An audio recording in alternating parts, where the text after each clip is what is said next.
अस्सलाम वालेकुम। आप देख रहे हैं हमारा चैनल दी स्पार्क स्पोर्ट।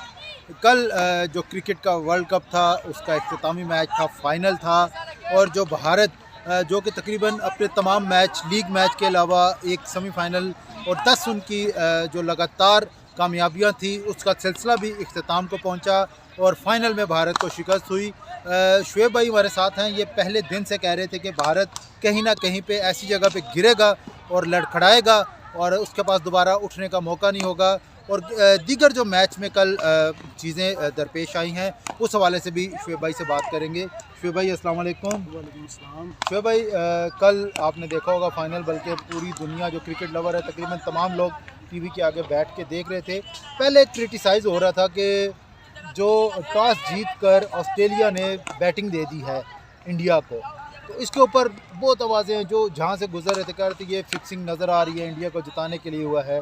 लेकिन ऑस्ट्रेलिया ने साबित किया बैटिंग में, बॉलिंग में, दोनों में कि वो बेशक इंडिया एक मैच उनसे जीत गई है लेकिन वो वर्ल्ड नंबर 1 कल वो बन भी गए हैं, चैम्पियन भी बन गया आइंदा 4 साल के लिए। और जो इंडिया की एक मिथ थी उसको भी तोड़ दिया है। बिस्मिल्लाहिर्रहमानिर्रहीम। सबसे पहले जी तो मैं पूरे वर्ल्ड कप को कवरेज की है आपने, सजाद भाई आपका बहुत बहुत शुक्रिया। और पूरा आप देख लें कि पहले दिन के प्रोग्राम से ही कुछ 2-4 बातें मैंने ऐसी की थी और वो तमाम की तमाम जो है वो सच साबित हुई, जिसकी मुझे ख़ुद को भी बहुत ज़्यादा खुशी है। जैसा कि इंडिया के हवाले से मैंने आपसे प्रिडिक्शन की थी कि इंडिया की टीम जो है कहीं ना कहीं ऐसा मैच लूज़ करेगी जो उसको बैकफुट पे ले जाएगी। उसके अलावा मैंने आपसे कहा था कि ऑस्ट्रेलिया और न्यूजीलैंड मेरी फेवरेट टीमें हैं और आप ये देख लें कि ऑस्ट्रेलिया की टीम जो है वो ट्रॉफी लेगी है। देखिए बात यह है कि जो दिलेर होता है वो प्लेयर होता है। मैं अपने बच्चों को, मेरे पास कम से कम 150 बच्चे हैं, मैं उन सबको यही बात सिखाता हूँ कि जो दिलेर होता है वो प्लेयर होता है। देखिए कितना बोल्ड स्टेप उन्होंने लिया है कि 1 लाख से ज़्यादा तमाशाई हैं और टॉस जीत के दिलेरी आप उनकी देखेंगे, उन्होंने बैटिंग पे बाद में आए हैं। वो यहाँ पे अगर कोई भी टीम होती तो वो पहले बैटिंग खुद करती, क्योंकि इतना प्रेशर मैच होता है, प्रेशर डेफिनेटली होता ही होता है। लेकिन आप देख लें ऑस्ट्रेलिया ने पूरी दिलेरी का सबूत दिया है और जो लोग कह रहे थे कि मैच फिक्स है, ये है वो है, ये सारी बातें जो हैं वो दम तोड़ गई हैं। और बड़ा ज़बरदस्त खेल जो है वो स्पेशली ऑस्ट्रेलिया ने सेमीफाइनल में और फाइनल में बता दिया है कि वो एक वर्ल्ड क्लास टीम है। जी बिल्कुल। देखें जो सेमीफाइनल के अंदर 213 भी चेज़ नहीं हो रहा था लेकिन उन्होंने कामयाबी हासिल की और साउथ अफ्रीका, ये वही 213 स्कोर था जो 99 के वर्ल्ड कप में भी ऑस्ट्रेलिया ने 213 रन्स था जिसमें आखिरी रन आउट कर दिए थे जो साउथ अफ्रीकन बैट्समैन, और 99 के वर्ल्ड कप के फाइनल में पहुंचा था और वो ट्रॉफी भी विन की थी। और ये दोबारा, अच्छा हम अगर कल बात करें, कल विकेट की बात करें, बहुत बातें हो रही थी कि सेमीफाइनल में इंडिया ने विकेट चेंज की है, फाइनल में भी उनका इरादा है। तो कुछ तस्वीर नज़र आई जो कमिंस हैं, पैट्स कमिंस कप्तान है ऑस्ट्रेलिया के, वो विकेट के ऊपर जाके तस्वीरें बना रहे थे। एक दिन पहले वो तस्वीरें चल रही थी कि क्या इस विकेट पे मैच होगा इस पर और दोबारा विकेट चेंज नहीं करने देगी। तो क्या ऐसी कोई बात थी या सिर्फ ये बाज़ गश्त थी?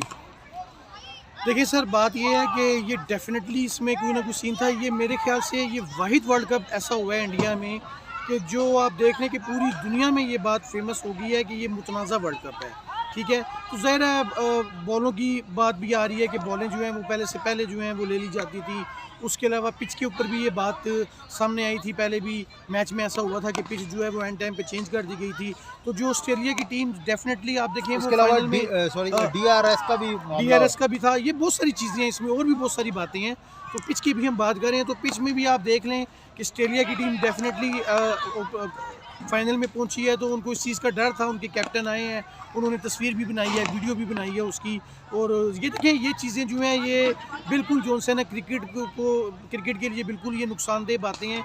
इस तरह बिल्कुल भी नहीं होना चाहिए। ये मुतनाज़ा वर्ल्ड कप था लेकिन इसके बावजूद जो है अल्लाह ने नसीब में जिसकी इज़्ज़त लिखनी हो उसी को मिलती है। और बिलाखिर ऑस्ट्रेलिया की टीम ने मेहनत की है, वो नज़र आई है और ट्रॉफ़ी जो है वो उन्होंने उठाई है।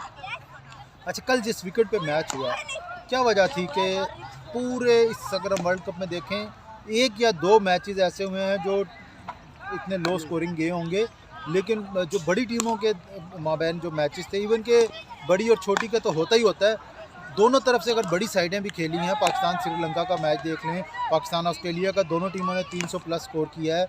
इंडिया के अक्सर मैचेस देख लें, साउथ अफ्रीका के देख लें, इवन के 400 स्कोर भी 2-3 बार इस वर्ल्ड कप में हो गया। तो क्या मामला नज़र आया हमें कि इसके ऊपर इतने बड़े मैच में रन्स ही नहीं हुए और ऑस्ट्रेलिया गो के अच्छा जीता है, लेकिन अगर यहाँ पे स्कोर इंडिया का 300 तक भी चला जाता तो ऑस्ट्रेलिया के लिए मुश्किलात पेश आ सकती थी। देखिए उसमें ये चीज़ है कि आप ये देख लें कि 7-8 ओवरों पहले ही जो है उन्होंने जो टारगेट है वो चेस कर लिया है। तो ऐसा नहीं है कि विकेट में तो कोई बज़ाहिर ऐसा नज़र नहीं आ रहा था। अनफॉर्चुनेटली ऐसा हुआ है कि इंडियन जो बल्लेबाज हैं वो जिस तरीके से थ्रू आउट पूरे टूर्नामेंट में उन्होंने खेल पेश किया है, फाइनल मैच में वो वैसा खेल जो है वो पेश नहीं कर सके, जिसकी वजह से जो है वो उनको थोड़ा सा प्रॉब्लम का सामना हुआ है और उनका स्कोर जो था वो कम रहा है। ऑस्ट्रेलिया को आप देख रहे हैं उनकी विकेटें गिरती नहीं हैं, लेकिन जो एक चीज़ थी कि वो एग्रेसिव खेलते नहीं हैं। वो कहीं पे भी आप देखें प्रेशर में नहीं आए, उनको पता है कि जहाँ भी वो प्रेशर में आएंगे डर के खेलेंगे, विकेटें लूज़ होंगी, मैच उनके हाथ से निकल जाएगा। तो यही वजह है कि आप देख लें कि विकेट गिरने के बावजूद वो एग्रेसिव खेलते नहीं हैं और यही वजह है कि उनको क्या कहते हैं 7-8 ओवर्स पहले ही जो है उन्होंने टारगेट जो है वो चेस कर लिया है। तो मेरे ख्याल से अगर 300 स्कोर भी होता तो वो उस हिसाब से उन्होंने लेके चलना था, तो बड़ा अच्छा उन्होंने खेला है। अच्छा, कल में जो बैटिंग में कमाल नज़र आया, जो ऑस्ट्रेलियन ट्रेविस हेड, उसके बारे में ये बात मशहूर है कि वो जिस बल्ले से बैटिंग कर रहे हैं बाबर आजम ने उन्हें गिफ्ट किया हुआ है। जबकि दूसरी जानिब जो लबुशेन है उन्होंने बड़ी ज़िम्मेदारी से बैटिंग किया और तमाम स्ट्राइक जो है उनको दिया और एक एंड जो है वो रोके रखा। 50 प्लस उन्होंने स्कोर ज़रूर किया, लेकिन ज़्यादा स्ट्राइक ट्रेविस हेड को दिया और वो ही ऐसा कर रहे थे। हालांकि ट्रेविस हेड जो सेमीफाइनल है इसमें भी 50 प्लस स्कोर किया क्योंकि उनकी फॉर्म लगी हुई थी।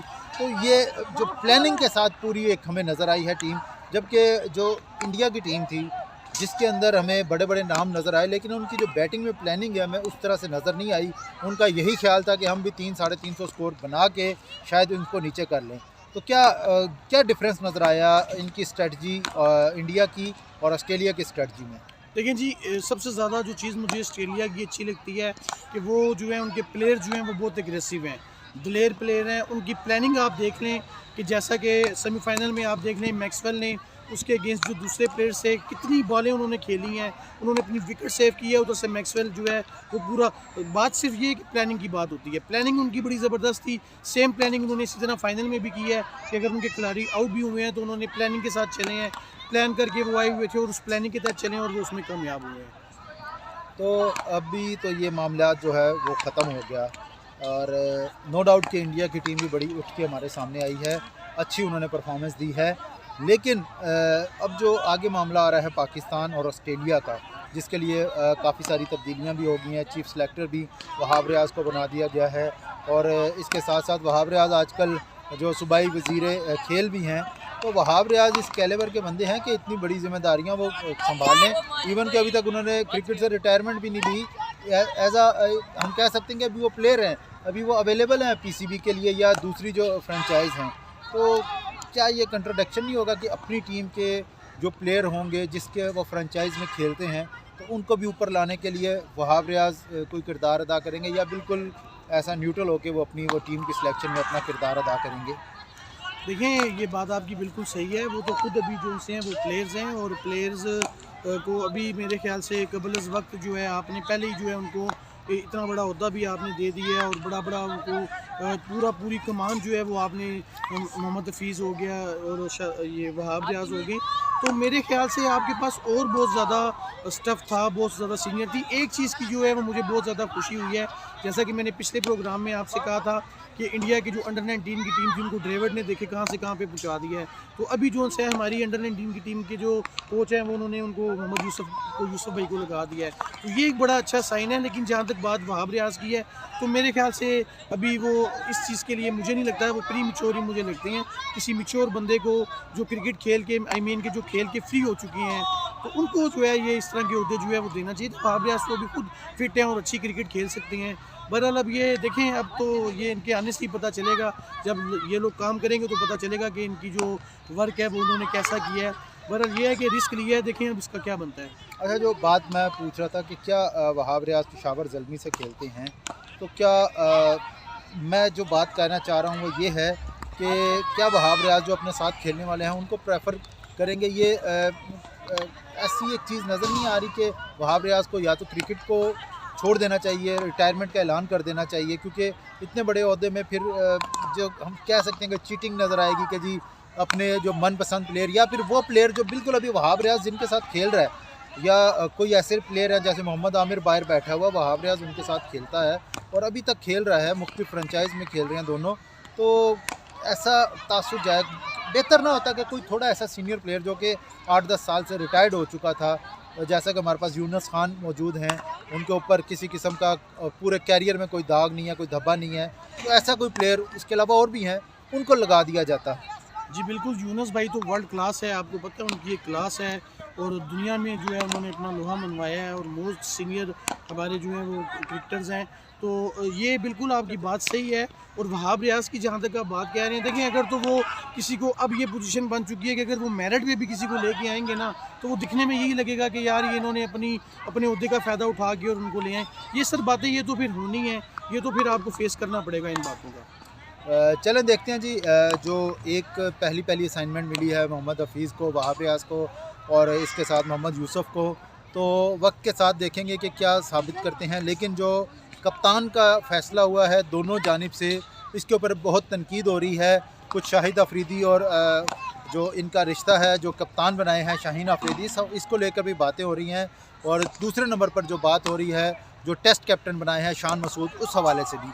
लेकिन अब इन दोनों कप्तानों को अपनी परफॉर्मेंस के साथ ये चीज़ें साबित करनी होंगी कि उनकी जो सिलेक्शन थी वो बेहतर थी। ये था हमारा आज का व्लॉग। अगर हमें हमारा ये प्रोग्राम पसंद आया है तो हमारे इस प्रोग्राम को लाइक करें, सब्सक्राइब करें, ताकि हर आने वाली वीडियो आप तक पहुंचती रहे।